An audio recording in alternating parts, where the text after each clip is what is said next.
Thank you all for coming to hear the talk today. What is a health trajectory?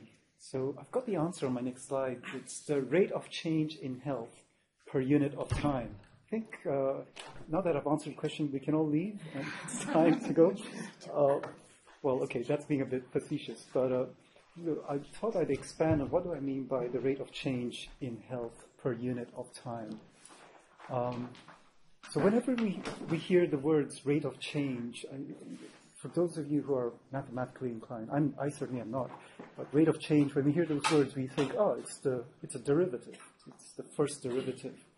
And I was, those words were in my head. And I looked up on Wikipedia, what does the rate of change mean? What does the first derivative mean? And again, for those of you who remember physics, or when you've got a position here, and you change up your position. So the first derivative in terms of the time derivative is velocity.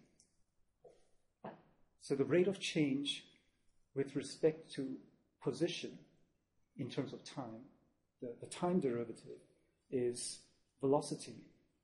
So when we're talking about the rate of change in health with respect to time, we're talking about the velocity of change. We're talking about the speed. So when we're talking about health trajectories, it's a specific type of longitudinal analysis. We're interested in change, but we're interested in a specific aspect of change. We're interested in the speed or velocity of that change. We're interested in how fast or how slow your health is improving or your health is declining. Okay, a lot of times when we're doing longitudinal analysis, we're just interested in the change per se. Does your health improve? Does your health become worse, or does it remain the same? We're interested in change. But a subset of those changes, you can look at it in terms of how fast or how slow your health is improving or declining or remaining the same. So whenever our main exposure is age, we're interested in that, in sort of or not just age, but any time dimension. Whenever our x-axis is age or any time dimension with respect to health, then that is a health trajectory. So I'm contrasting two slightly different approaches to longitudinal analysis. On the left-hand side is a sort of a made-up chart of a probability of a transition to a disability, a state. It's most of the times when we're interested in health changes, we're interested in whether or not somebody becomes ill, somebody gets a disease, somebody dies, somebody becomes disabled. So we're interested in the probabilities or the odds of somebody having that transition. And we can graph those odds in terms of increasing age.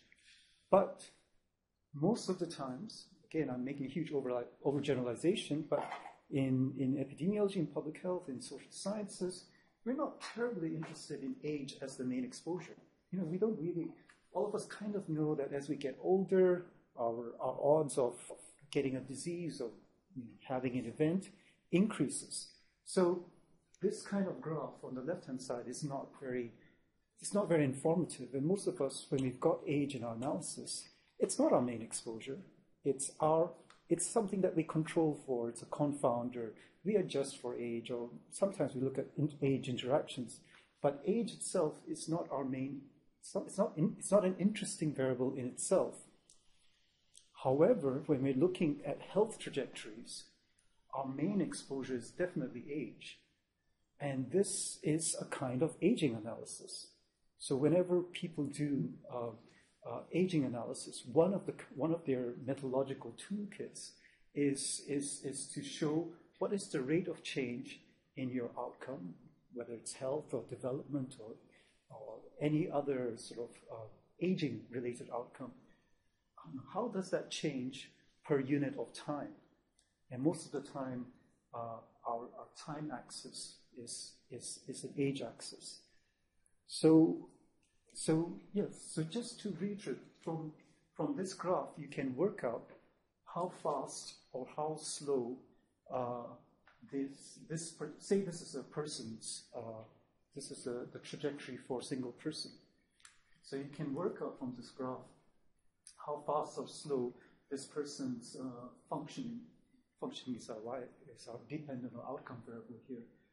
How fast or how slow that person's trajectory of functional decline is per year of age, per unit of age. So it's a slightly different way of looking at longitudinal analysis. Again, we're not looking at the transition to an event. We're not looking at the probabilities of entering into a certain state. We're actually interested in how fast or how slow that a person's particular state changes. Another thing that probably differentiates between the two, although it's not strictly true, is that most of the time our dependent variable in a health trajectory analysis is a continuous variable. We can use categorical, we can use binary data. It's not impossible, but most of the times we've got a continuous measure of health, and we're interested in in estimating changes in that continuous measure of health per unit of age. So that sort of sets it apart from the left-hand graph, where very often we're interested in modeling the odds or probabilities of entering into a state. So we're interested in a binary or categorical outcome. So over here on the left-hand side, I've got cross-sectional data, and this health trajectory over here this trajectory on the left-hand side looks very similar to the trajectory on the right-hand side and the trajectory that I showed you before. And but however, the big difference here is that on the left-hand side, I've got cross-sectional data. So, for example, this is the functional decline for an average 45-year-old. This is the functional status, the average functioning value for an average 45-year-old in a particular survey, say it was done in the year 2000. And this is the average functional value for an average 50-year-old in the year 2000, and so on and so forth. So we can map out a trajectory with cross-sectional data, and we do have age as our explanatory variable, and it looks like a health trajectory. And if we assume that this 45-year-old will go on after 5 years to have the same functioning as this 50-year-old at that survey, then everything is fine. But similarly, if we assume that this 50-year-old will go on after 5 years to have exactly the same functioning value as this 55-year-old, then yes, we can say that this is a health trajectory. But in reality, we know that's probably a hard thing to assume. Firstly, there will be period effects happening. So in the year 2000, the conditions that this 50-year-old is experiencing may not be the same conditions this 45-year-old experiences in 2005. So there are period changes happening that we're assuming are going to be the same if we have cross-sectional data. Secondly, there are cohort effects. So remember, this 45-year-old is born in a different time period compared to this 50-year-old. If we go back even more, so this 65-year-old was born, say, in the year 1940.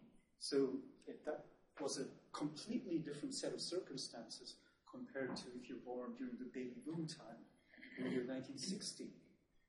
So if we just look at cross-sectional data and we build up a health trajectory chart like this, we are assuming that the period effects are the same, that when this 45-year-old becomes, in the year, say, 2000, 2005, that those period effects will remain the same, whether it's the year 2000, 2005. So that's one assumption that we make, that period effects are the same. The second assumption that we make is that the cohort effects are the same, that this, it doesn't matter what birth year you were born in, whether it's 1960 or 1940. And as you can see, those are quite strong assumptions to make. So that's why when we look at health trajectories, we don't really work with cross-sectional data. So even though you can build up a very pretty health trajectory from cross-sectional data, we're making all sorts of assumptions when we're doing so. Most of the time, we use longitudinal data. And what I mean by longitudinal data, specifically data on which we have repeated measures of our health outcome. So we've got, say our health outcome is functioning. So we've got a measure of functioning measured at least, at least 2 times. In order to get you need 2 times in order to get a straight line. You need 3 time points in order to get a curve. So most of the times, in order to have a health trajectory, in order to build up a health trajectory, we would require at least 3 time points on which we observe the same outcome, the same measure of health, the same measure of functioning, and in order to sort of see, in order to draw a line or draw a curve about how fast or how slow that change is, that change in functioning is. So over here, I've got a fairly standard example over here on the right-hand side of a survey. I've taken the survey that I'm involved with most closely, and that's called the Whitehall 2 Civil Servant Study. So basically, every 5 years or so, we have a cohort of civil servants that my group follows up. And the study started in 1985, and in 1985, our civil servants were aged 35 to 55. So every 5 years, we go back to them. They're about 5 years older. So over here, it's very easy to find out what is the mean functioning in our cohort in the year 1985, and similarly, we can easily estimate what is the mean functioning in our cohort in 1990, 1995, and so on and so forth. So here we also have a health trajectory, except instead of age as our axis, we've got a time period as our axis. Once again, in health trajectories, it's fairly common to see these kinds of, a time period as your x-axis rather than age. But for me, and this is personal preference, I prefer to see age as the x-axis because this time period, you've got a 20-year age range. So what you're seeing over here on the x-axis isn't really an aging effect. It's a period effect. It's how functioning changes in our sample from one period to the next. Of course, people are 5 years older, but it's not, we're sort of assuming that this 5-year increase in age, this change in health per 5-year increase in age is the same for 35 turning 40-year-old from 1985 to 90, and it's also the same for a 55-year-old turning 60-year-old from 1985 to 1990. So because there's a wide age range in a survey at any time, we're not really seeing an aging effect when we've got time period as our x-axis. We're actually seeing a period effect. Of course, sorry, I shouldn't stop saying of course. I should stop saying of course. One other thing is that this is true for most longitudinal cohort studies, because people are born at different time periods. If we've got a birth cohort study, so a cohort study that just follows up people born at a certain time, and in Britain we've got the very famous ones, birth cohort studies done in 1946, 1958, 1970, the Millennium Cohort Study. So if we've got a birth cohort study, then everybody's birth year remains the same. So that means at whatever periods we observe these birth cohort, it's really an aging effect. So the period and aging effects are exactly the same in a birth cohort study. So very often you'll see health trajectories being estimated for birth cohort studies where instead of age on the x-axis, you have the time period as the x-axis. But that's because it means exactly the same thing. Age and time period, mean exactly the same thing in a birth cohort study, whereas in most longitudinal observation cohort studies, we don't have that luxury.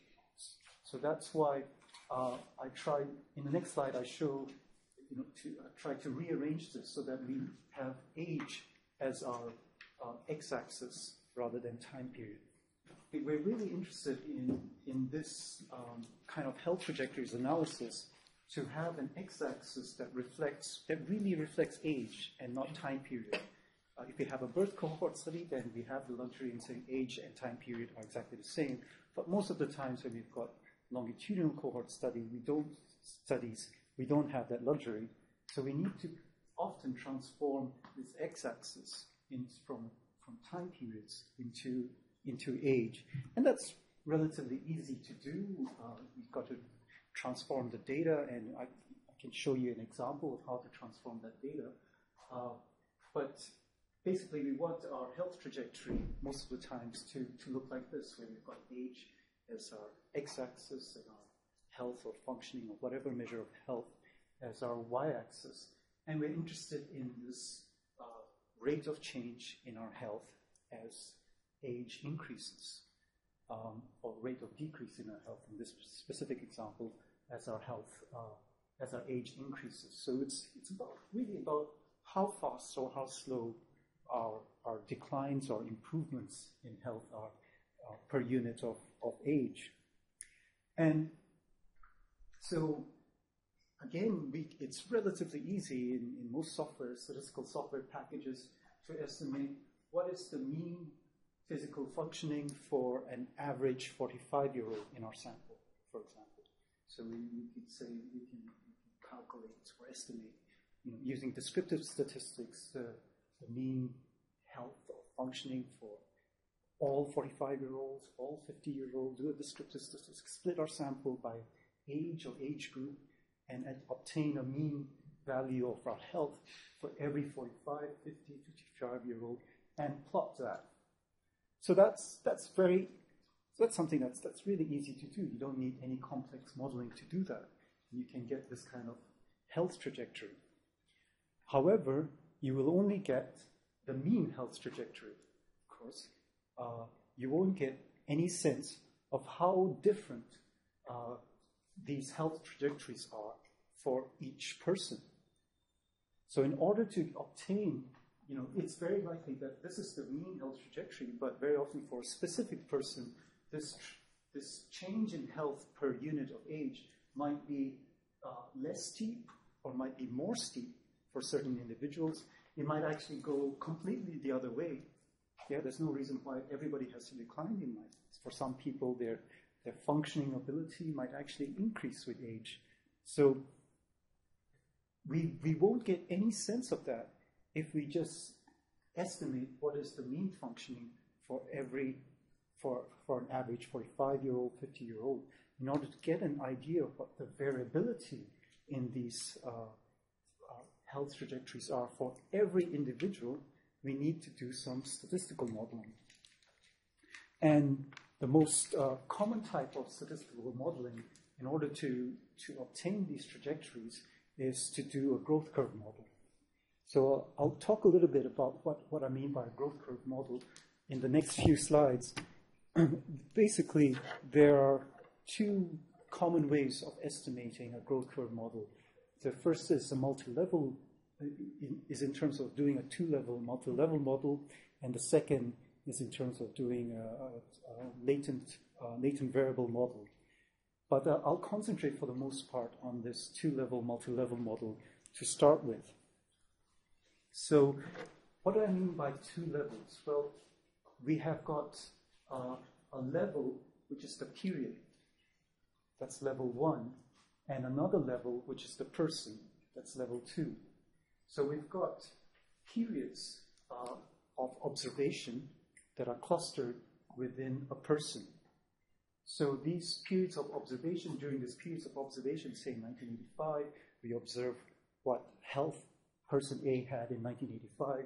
We also observe what health they had in 1990, and so on and so forth. We observe what age they were in 1985, and what age they were in 1990, and these periods of observation are all clustered within the higher level, within level 2.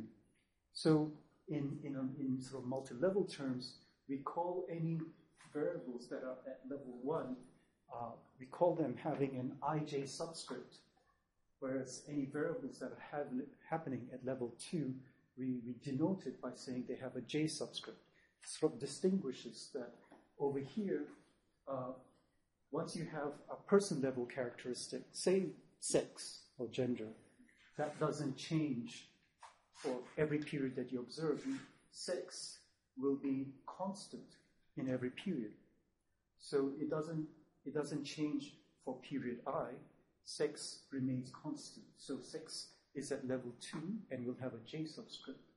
But for the health and age variables, which do change at every period, they will have an ij subscript. What about birth year? Would birth year have a ij subscript or a j subscript? Anybody? J. It would have a j subscript because birth year is constant at the level 2. So most of the times when we get the data, it's usually in the format like at the top. It's in the wide format. This is like a spreadsheet. So for person A, we observe what health they had or functioning value they had in 1985. We observe what health or functioning value they had in 1990, and so on. We often know what age they were in 1985 and 1990. So every row contains unique information about each person. Well, in order to get it into the multi-level format, we transpose the data. So from the wide format to the long format. So for person A, we've got if we've got 4 periods of observation, we now have 4 rows for each person. So we basically just transposes the data from that to that, and this format is basically the format that a multi-level approach would use, so that our health and age data are changing within each person. So these are the ij. We will have ij subscripts. Period, of course, changes per period, so that would also have an ij subscript. If we have sex over here, that would be constant within a person. So the sex would all be male if person A is male and female if person B is female, and that would have a j subscript. And this is what we would, the functions, the coefficients that we would model in a multi-level model. So apologies for those of you who are not perhaps very statistically inclined, but for those of you who are a little bit more familiar with regression models, it's basically an extension of regression models. So instead of fitting a single regression to a single regression equation, we're fitting a number of regression equations over here. And this will, these two values, 65.070 refers to this constant term. So this will tell us the intercept. So the average intercept in our population. What is the intercept? It's the average value of health when age is 0. When age equals 0, it's where our age. Let me print that back up. Basically, this value is our intercept. 0.6 is our intercept. It's where our slope of age intersects the y. That's the y-axis. So that value is our intercept at 0.6. So it's and the meaning of that is the average functioning health value when age is 0. And so that gives us our intercept, and this will give us our slope, our negative minus, and because it's negative, it shows that that as age increases, our functioning declines. So it gives us this negative slope. So that is for the average. That will give us the mean intercept and the mean slope for everybody in our sample. As I said, for each individual, that mean intercept and that mean slope can be very, very different. For some, the intercept may be very different from 65.07. Their average health when age equals 0 might be very different from 65.070. Similarly, their slope, it may, instead of being negative, it may actually be positive. So in order to accommodate that, we estimate what are the departures for each individual from that mean intercept and the departures for each individual from that mean slope. So this multi-level model, it not only estimates what the mean intercept and mean slope are, it also estimates what for each individual in your data set, what are the departures from that mean intercept and mean slope, and also this is the covariance, the correlation between whether or not between the mean intercept, the departures from the mean intercept and the departures for the mean slope. So this is what this two-level multi-level model is doing. It gives us a mean intercept and mean slope, so the average decline in health, but also for each person how it varies. So we can run that kind of model, and once we've got this kind of model, it's very easy to build in covariates. So we can build in sex as a covariate, for example, or any other things that we think are an important determinant of health or functioning. Over here, I've got period as a covariate. And this is an interesting one, because remember, I was saying one of the problems about longitudinal analysis when we've got cross-sectional data is that we don't know whether our age effect really is an aging effect, or is it a period effect, or is it a cohort effect? So remember, the period is when you actually observe them, and the cohort is what year they were born in. So in this kind of multi-level analysis, or any analysis, it's easy to throw in the period of observation when you actually observe these people, so you can control for the period effect. However, you can't do three things at once. You can't control for the age, period, and cohort effect. You can only control for two at a particular time, because once you know the age and period of observation, you know what year they were born. Similarly, once you know the period when you observe them and what year they were born, you automatically know how old they are.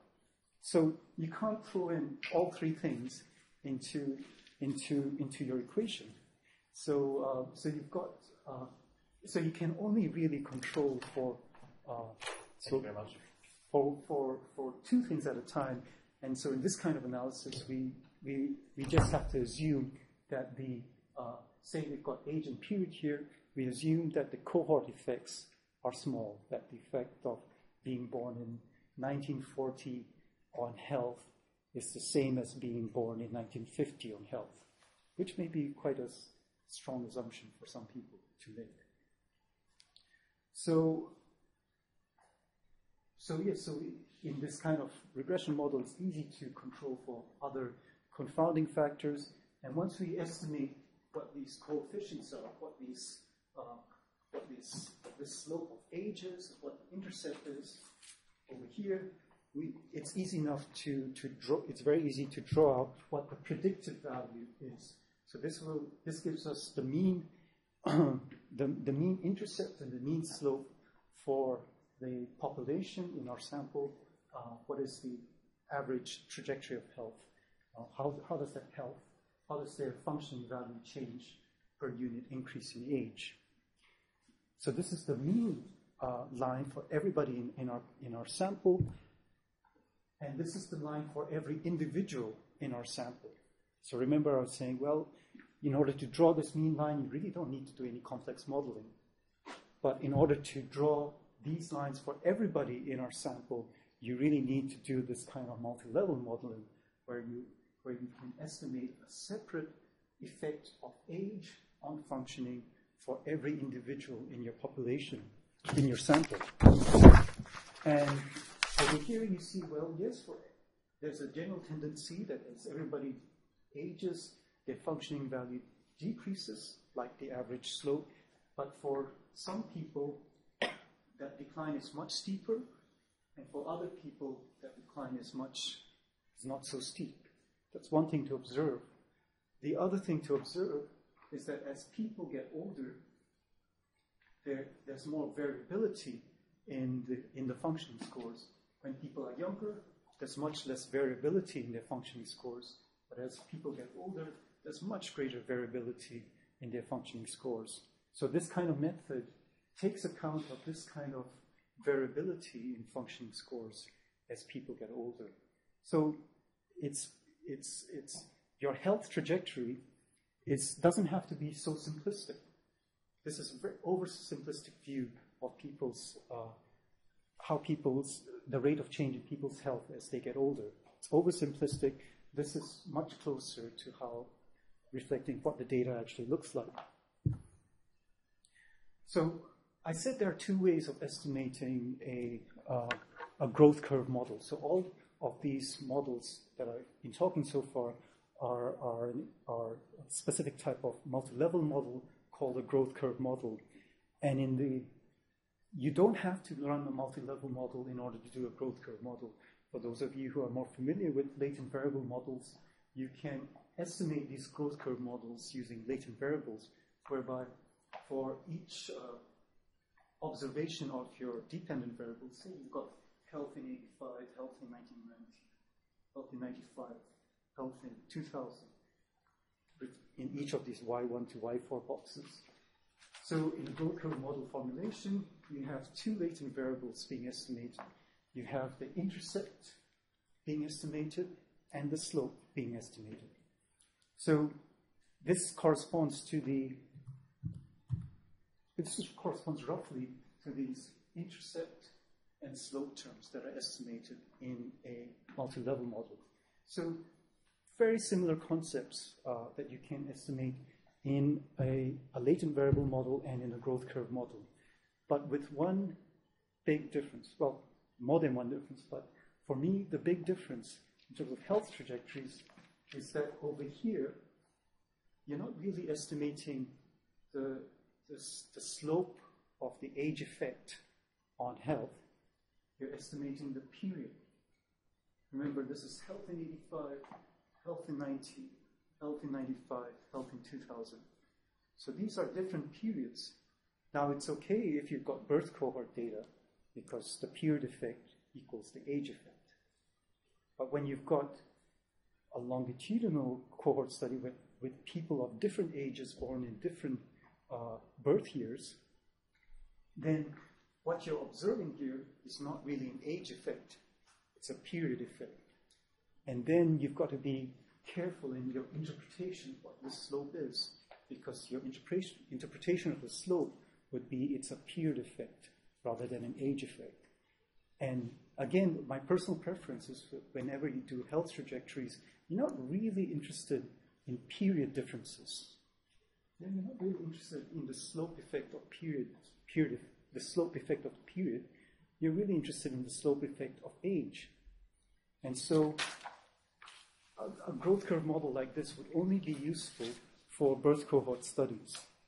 For other kinds of study designs, for more generalized longitudinal cohort studies, you would tend to use a multi-level approach.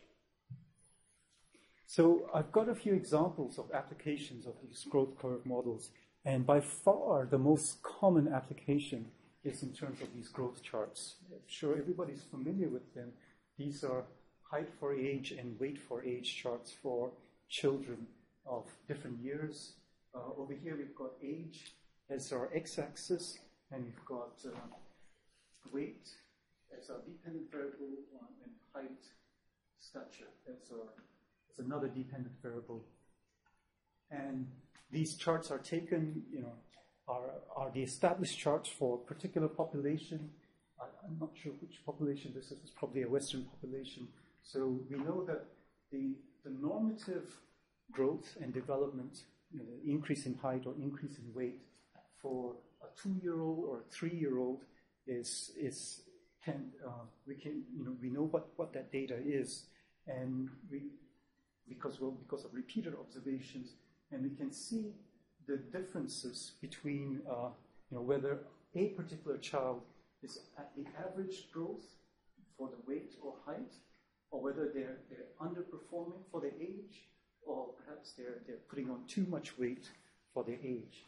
And you can see over here, we've got the kind of model where we've got the average growth, the average increase in weight and height per age, but also variability between children in terms of the intercept and in terms of the slopes.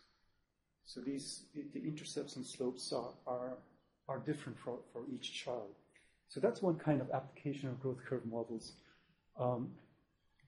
And that was for weight and age. And of course, we can also look at this once we've got height data and weight data, we can calculate body mass index or indicator of obesity.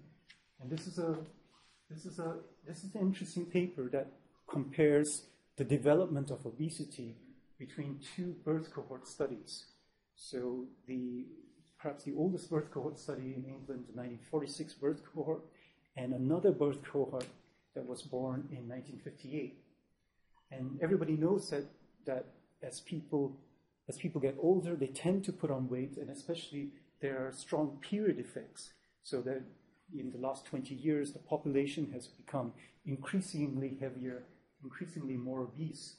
So the full lines, these lines reflect the older birth cohort, and the dotted lines reflect the younger birth cohort, the 1958 birth cohort. These are men and these are women. And these birth cohorts track these children when they're born. And for this particular analysis, they're tracked from when they're about 6 years old up to 45 to 50 years old.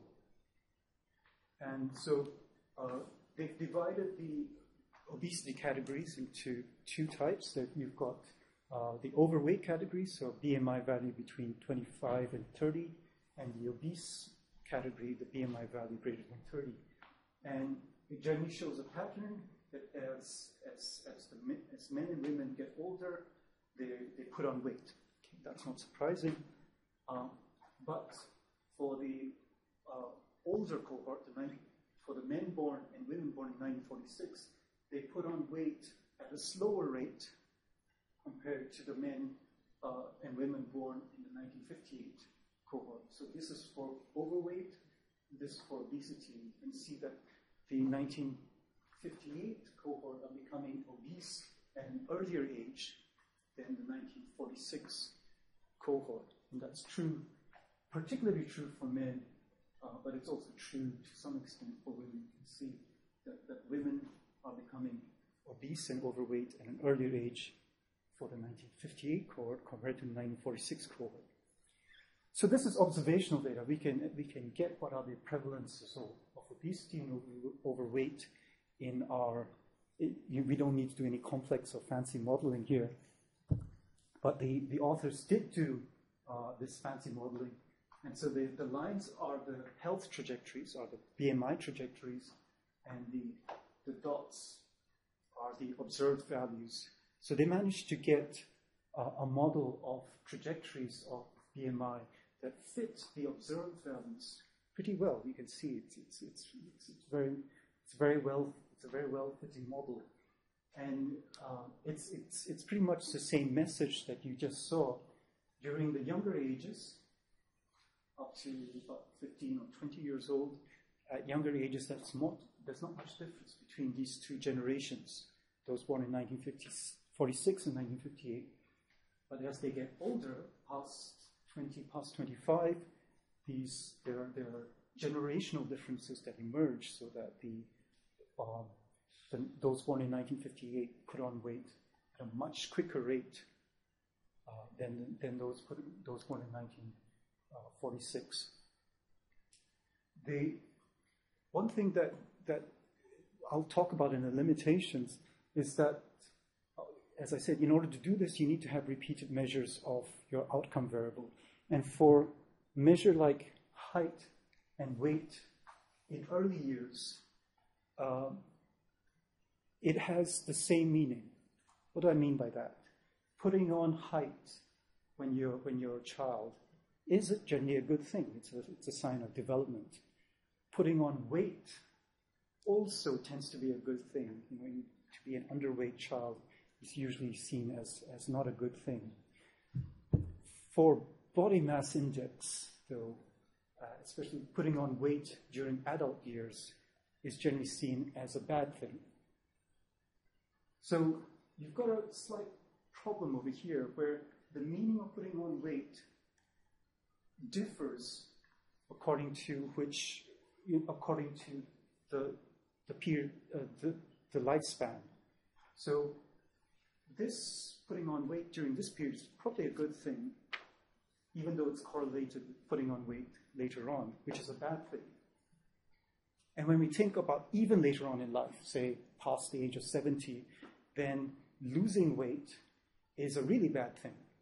So you want to be able to, because losing weight is a sign of frailty. So actually a reduction in your BMI is really a bad indicator of health. So even though you've got exactly the same measure of health repeated, exactly the same measure of height, weight, you might be measuring it exactly the same way, although that's highly unlikely.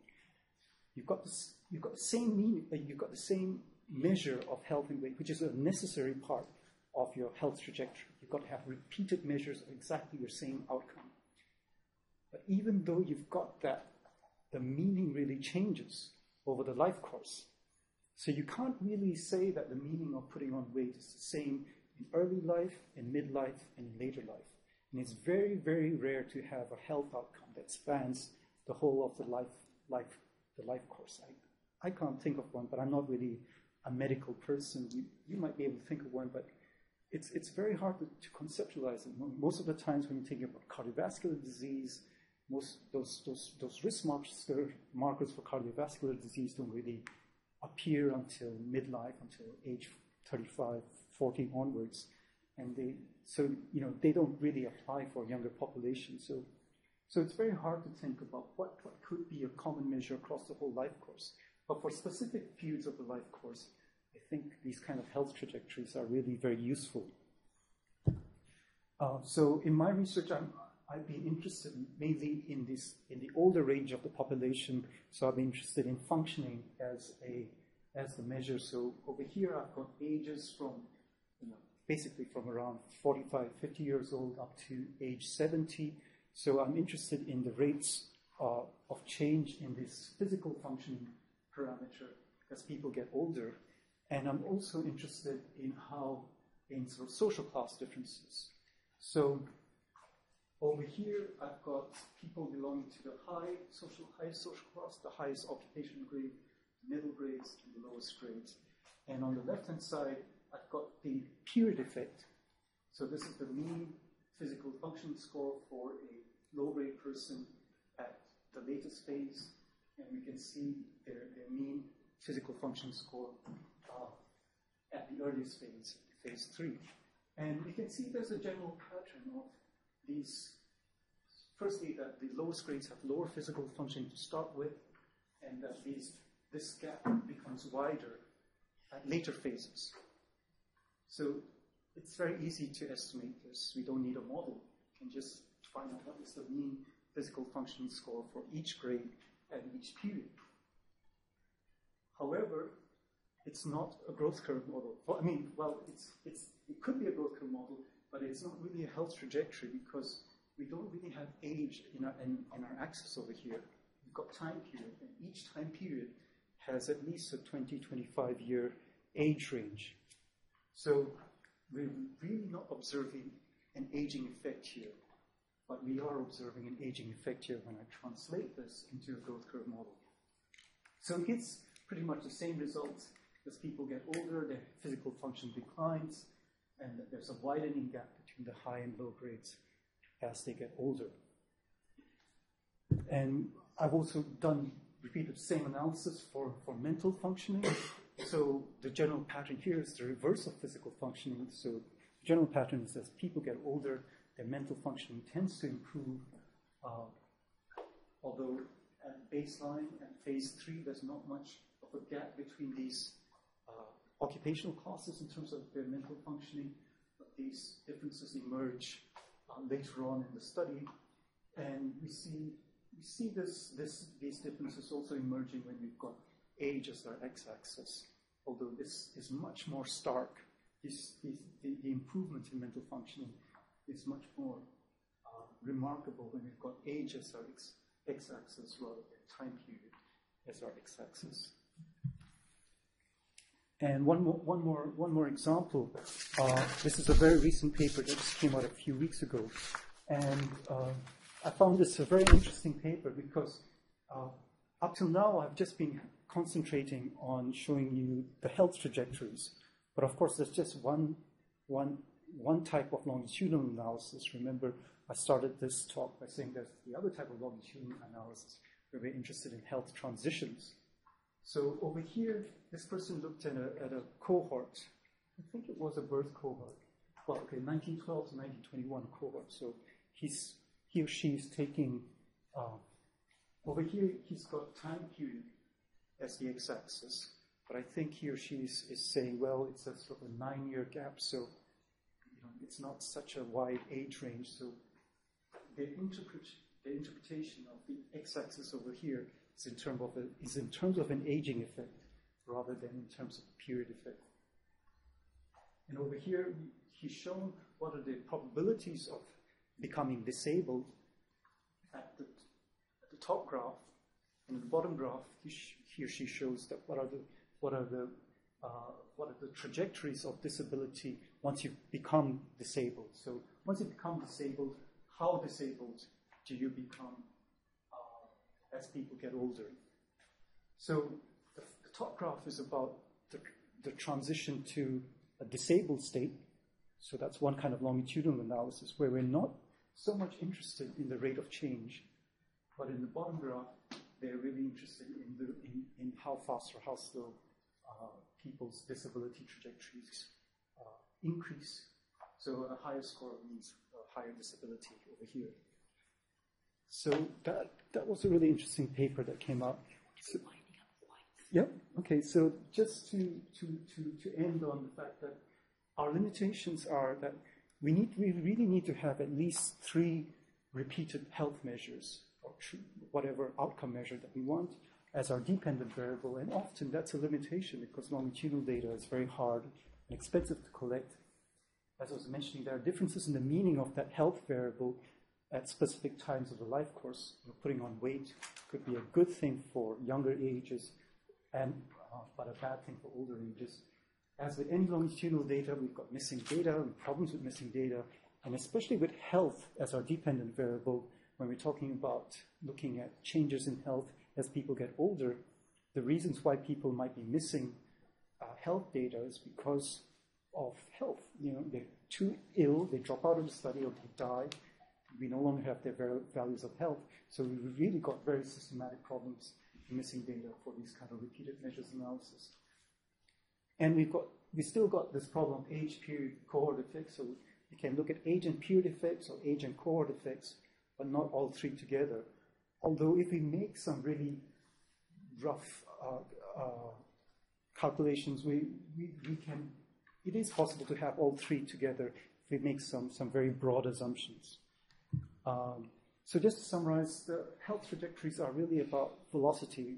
I started this talk by saying it's about the rate of change in health per unit of time. How fast or how slow your health declines or improves with age.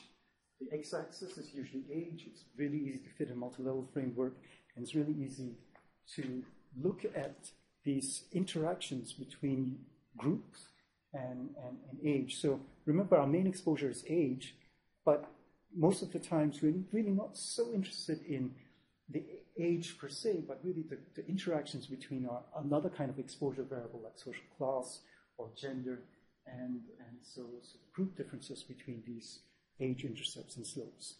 Thank you. Thank you very much.